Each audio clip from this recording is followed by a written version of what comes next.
Bizdən istəyi budur Həzrət Peyğəmbər sallallahu əleyhi ki, bu iki əmanətdən möhkəm yapışaq. Yəni Qurani-Kərim, Allahın kitabı bizim üçün, biz insanlar üçün bir həyat kitabıdır, bir yaşam kitabıdır.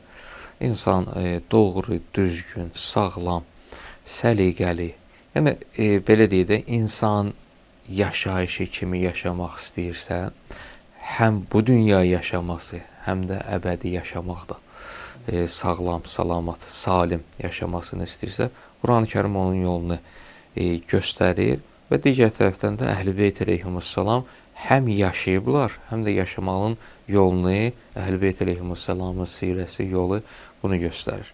Ki, biz məsələn, ola bilər hər hansısa bir ayəni Qurani-Kərimdən oxuyarıq, onun üçün ayənin, belə deyək, mistaqı lazımdır da bizə ki, məsələn, görəsən kim bu ayəndə göstəriləni həyatda yaşayıb.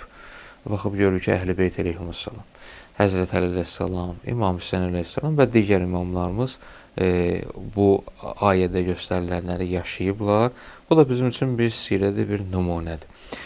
Ki, düzgün, sağlam insan kimi həm bu dünyada, həm də axirətdə salim gedib axirətimizi, belə deyək, axirət mənzilimizə salim çatmaq üçün oradakı yerimizi, daha doğrusu yerimizin behişt olması üçün Qurani-Kərimin göstərişidir.